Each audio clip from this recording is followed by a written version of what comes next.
Friends, welcome to my YouTube channel beauty and health with संध्या।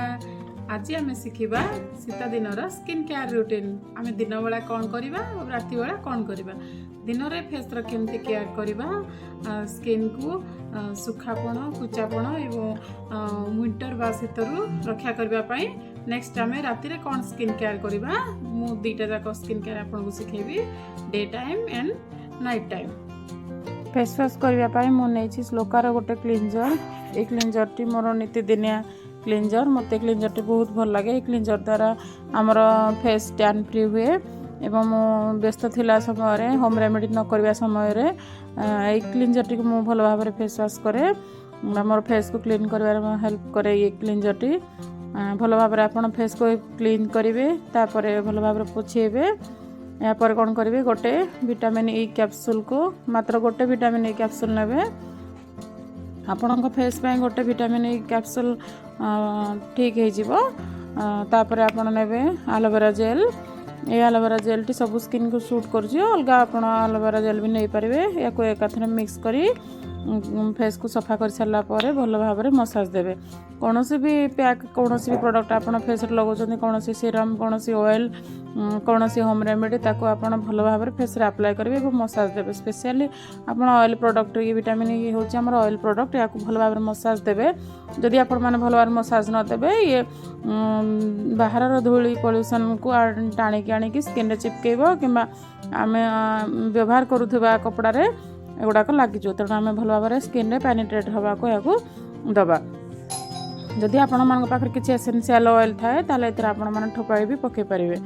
मु केवल aloe vera gel सहित vitamin E capsule गोटे नहीं कि याकू मसाज देछि। ये आमर सरीगला स्किन केयर सकाळर। नेक्स्ट आमर स्टार्ट हैला नाइट केयर। यही रेमेडी आम सकाळे गाधे सारा पर करवा। यह करवा द्वारा आमर आखि चारिपट जो कला दाग थाए से गुड़ाक भी बहुत जल्दी भल हो। आमर ब्लड सर्कुलेशन हेबो। ब्लड सर्कुलेशन हवा द्वारा ऑटोमेटिकली आमर स्किन रे ग्लो आसबो। शीत दिन आम सफिशिएंट पानी पीवा। फर्स्ट आम रोज वाटर नबा, किसी ग्लिसरीन नबा। ये हूँ गोटे ग्लिसरीन छोट पैकेट डबाटा। मार्केट रे आपण मानक ग्लिसरीन बहुत इजिली मिल जिवो। एथुर आम टिके नबा क्वांटिटी। रोज वाटर जतिक नबा, ग्लिसरीन रो क्वांटिटी भी सेतिक नबा। सेथिरे आम मिसै देबा किछि एलोवेरा जेल। आपण जे कोनोसी कंपनी रो एलोवेरा जेल एथुरे मिक्स कर परिबे।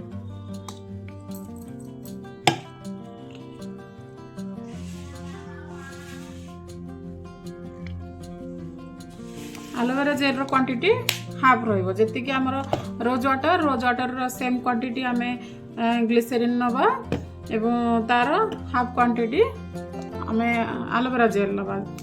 जेलटा एथि नबा जे जेलटा टिके थिकनेस रहिबो। ग्लिसरीन हमर ऑयल बेस, रोज वाटर हमर वाटर बेस एवं ता सहित मिक्स हो गला जेल बेस। तेणु water base, gel base with moisturise base रो तीनटा हमर शीत दिन गोटे सुंदर क्रीम तैयारी हो गला। क्रीमटा घरेलू उपायटा बहुत बढ़िया रेमेडी गोटे आपण मनकर विंटर रु प्रोटेक्ट देवा स्किन को। ये रेमेडी आम फेस रे यूज कर परिबा, हमर बॉडी रे यूज कर परिबा, हैंड लेग्स फुट सबुठी आम याकू यूज कर परिबा। टोटल बॉडी एंटायर बॉडी रे आम यूज कर परिबा। एपरि भाव में मु स्प्रे बोतल रे याकू मिक्स करदेली। आपण गोटे वीक पाई मिक्स करके रखिए। बेसी दिन पाई मिक्स करके रखिबेनी, मात्र गोटे वीक पाई मिक्स करके रखिबे। आ एयर टाइट कंटेनर रखिबे किबा कोनोसी छोट एपरि छोट आपनकर यूज हे जाइथिबा छोट डब्बा रे भी आपण यूज कर परिबे। रखिकी मु स्प्रे बोतल रे रखिल ताकू, जेहेतु एतरे जेल अछि एवं वाटर बेस अछि तण से सब एकाथरे मिक्स हे जो। तो आमे माने एपरि भाव में स्प्रे कर परिबा। फेस को भल भाव में राति शोवा पूर्व आम फेस वाश रे भल भाव में क्लीन करवा कि कौन होम रेमेडी रे मोर पूर्व एपिसोड गुड़ाक गोटे बढ़िया फेस वाश होम रेमेडी आम किचन प्रोडक्ट रे तैयारी करवा शिखी आपड़ चाहिए भी से तार लिंक देदेवी तो आपण मैंने से घरेलू किचन रो किसी होम रेमेडी रे किछिटा जिनस मिक्स करके आम केमती फेस पैक कि फेस वाश बन पार से फेस वाशटा भी आपण मैंने राति अप्लाई करेंगे आप स्किन रे कि आपण चॉइस रो कौन भी फेस वाश कि क्लींजर आपण मैंने फेस रे अप्लाई कर सारा पर ही आपण मैंने ये पैकटा को फेस रे लगेबे। तो ये स्प्रेटा को मो हाथ रे नहीं गली तापर कौन करबा आमे हमर एंटायर फेस रे को मसाज दबा। कौन भी प्रोडक्ट आम यूज कले ताको मसाज दबा बहुत जरूरी। फेस रे लगे छाड़ी देले से हमर पिलो रे बेडशीट रे लागे कि वेस्ट हो जो कि हमको प्रॉपर रिजल्ट मिलियो ना। तेणु आपण मैंने यही भाव में भल भाव में आपणकर फेस रे मसाज देवे।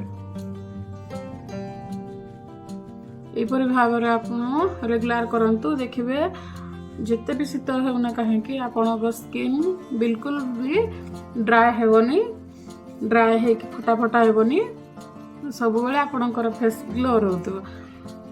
शीत दिने बहुत टैनिंग हुए तेणु मु जो फेस वाश यूज कली से फेस वाश रे हमर टैन दूर हुए और जो होम रेमेडी फेस वाशटा मु बनैबा शिखैली पूर्व एपिसोड रे से रेमेडी रे भी हमर टैनिंग रहनी। शीत दिने बहुत टैन हुए खरा दिन अपेक्षा शीत दिन हमर फेस बहुत टैन हुए शीत जो स्किन भी नेचुरल कला हो जाए। तेणु आपण माने से होम रेमेडी अप्लाई करवा सारी ए स्किन केयर रूटीन को फॉलो कले आपन स्किन सब बेले खिला खिला रहिबो ग्लो रहिबो।